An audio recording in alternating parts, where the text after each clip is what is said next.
Welcome to Splicer tech channel. இந்த வீடியோவில் நம்ம என்ன பார்க்க போகிறோம்னா ஒரு யுனைடெட் சிஸ்டம் கம்பெனியோட ஒரு 8-வே FTTH தான் பற்றி பார்க்க போகிறோம். Single out, double out, 4 out வர நம்ம ஏற்கனவே பார்த்துருந்தோம்.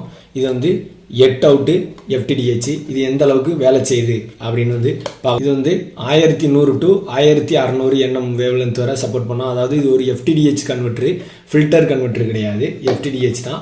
ஓகே, இதில் நம்ம இப்போ ஒரு சிக்னலை கொடுத்து எல்லா போர்ட்லேயுமே எப்படி அவுட்புட் வருது அப்படின்னு பார்ப்போம். -2ல் ஃபஸ்ட்டு கொடுப்போம், அதுக்கடுத்து -8ல் கொடுப்போம். ரெண்டுலேயும் எப்படி ரிசல்ட் வருது அப்படின்னு பார்ப்போம். இப்போ நம்ம ஒரு டிரான்ஸ்மிட்டர் சிக்னலை தான் கொடுத்துருக்கோம். அதுக்கடுத்து EDV சிக்னலை கூட செக் பண்ணோம். இப்போ சிக்னல் -1.20 இருக்குது.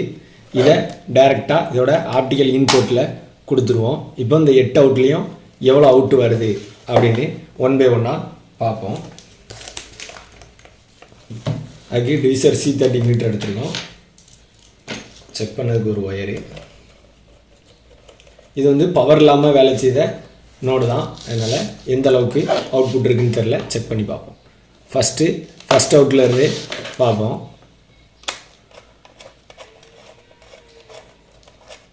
ஓகே, மொதல் அவுட்லேருந்து கொடுத்துருக்கோம். எவ்வளோ ரிசல்ட் இருக்குன்னு பார்ப்போம்.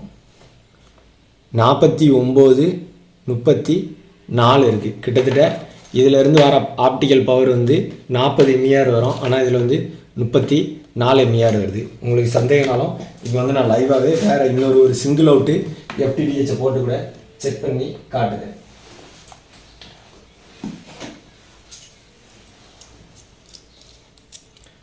இது சிங்கிள் அவுட் FTTH.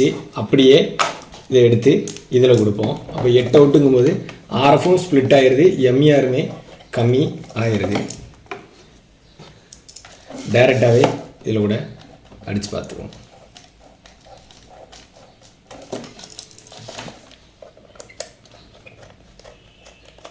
நான் ஏற்கனவே சொல்லியிருந்தேன், சொன்ன மாதிரியே 62.42 MER சேம் ஆப்டிக்கல் பவர் இருக்குது. அதை இதில் கொடுக்கும்போது MER அதிகமே கம்மியாக தான் ஆகுது. இந்த 62.42 MER தான் 8 அவுட்டில் கொடுத்து ஃபஸ்ட் அவுட்டில் எடுக்கும்போது கிட்டத்தட்ட 49.33 MER தான் வருது. அதனால தான் எல்லா வீடியோலையுமே நம்ம சொல்கிறது, இந்த மாதிரி ஸ்ப்ளிட் பண்ணாமல் சிங்கிள் அவுட்டு, அதுமாதிரி டேரெக்டாக செட்டப் பாக்ஸ் மாட்டுத மாதிரி, பின்னாடி மாட்டுத மாதிரி இந்த டைப்போ இல்லை L டைப்போ யூஸ் பண்ணுங்கள் அப்படிங்கிறனால தான். ஓகே, இப்போ இதில் உள்ள 8 அவுட்டு மாதிரி கரெக்டாக இருக்கா அப்படின்னு பார்ப்போம். ஃபஸ்ட் அவுட்டில் மாட்டியிருக்கோம், 49.33 MER இருக்குது. அடுத்து ரெண்டாவது அவுட்டில் 48.33. அதுக்கடுத்து மூணாவது அவுட்டில் 50.35, 51.35. ஓகே, இதில் கூட ஒரு 2 dB RF கூட இருக்குது. அடுத்து நாலாவது அவுட்டில் 50.35. அஞ்சாவது அவுட்டில் 50.35. நமக்கு 42 MER கிட்டத்தட்ட 7 MER குறைஞ்சிருக்கு. அப்போது 35 MER 36 MERலாம் கொடுத்துருந்தா 31 MER தான் ஓடும். இவ்வளோத்துக்கும் சிக்னல் ரொம்பலாம் இல்லை, -1ல் தான் கொடுத்துருக்கு. அப்போ -8ங்கும்போது ஓடேஜ் நினைங்க, இது உள்ளே போக மாட்டேங்க. ஓகே, 50.34. இதில் 48.32. இது 49.33. இதுதான் இதோட ரிசல்ட்டு. ஓகே, இப்போ சிக்னல் -9.5 dBmல கொடுத்துருக்கோம். எந்த அளவுக்கு வேலை செய்யுது அப்படின்னு பார்ப்போம்.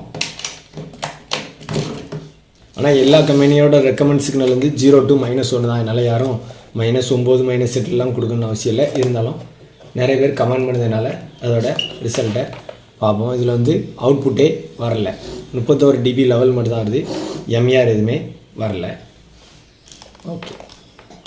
ஓகே, அடுத்து EDV சிக்னலில் இதை செக் பண்ணி பார்ப்போம். ஓகே, இப்போ TCL சிக்னலு EDV சிக்னலை எடுத்துருக்கோம். சிக்னல் எவ்வளோ இருக்குன்னா -7.90, அதாவது -8 கிட்ட இருக்குது. இது அப்படியே நம்ம ஒரு இந்த 8 அவுட் FTTHல கொடுத்து எப்படி பெர்ஃபார்மன்ஸ் பண்ணதுன்னு பார்ப்போம். இது -8ல் அந்த இதில் ஒர்க்கே ஆகலை, இந்த இதில் எப்படி ஒர்க் ஆகுது அப்படின்னு பார்ப்போம். அதாவது டிரான்ஸ்மிட் சிக்னலில் -8 கொடுக்கும்போது இது அவுட்புட்டே வரல, இதில் அவுட்புட் வருதான்னு பார்ப்போம். இதிலேருந்து ஒரு ஒயர் டேரெக்டாக செட்டாப் பாக்ஸுக்கு போகிற மாதிரி செட் பண்ணி வச்சுருக்கேன்.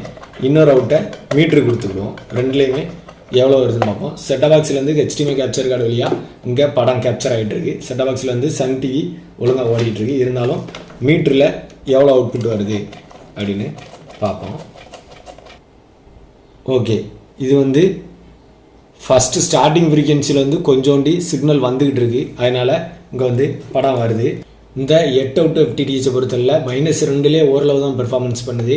மற்றபடி -8ல் பெர்ஃபார்மன்ஸ் கம்மி தான், அதிக சேனல் ஃப்ரீஸ் ஆகுது.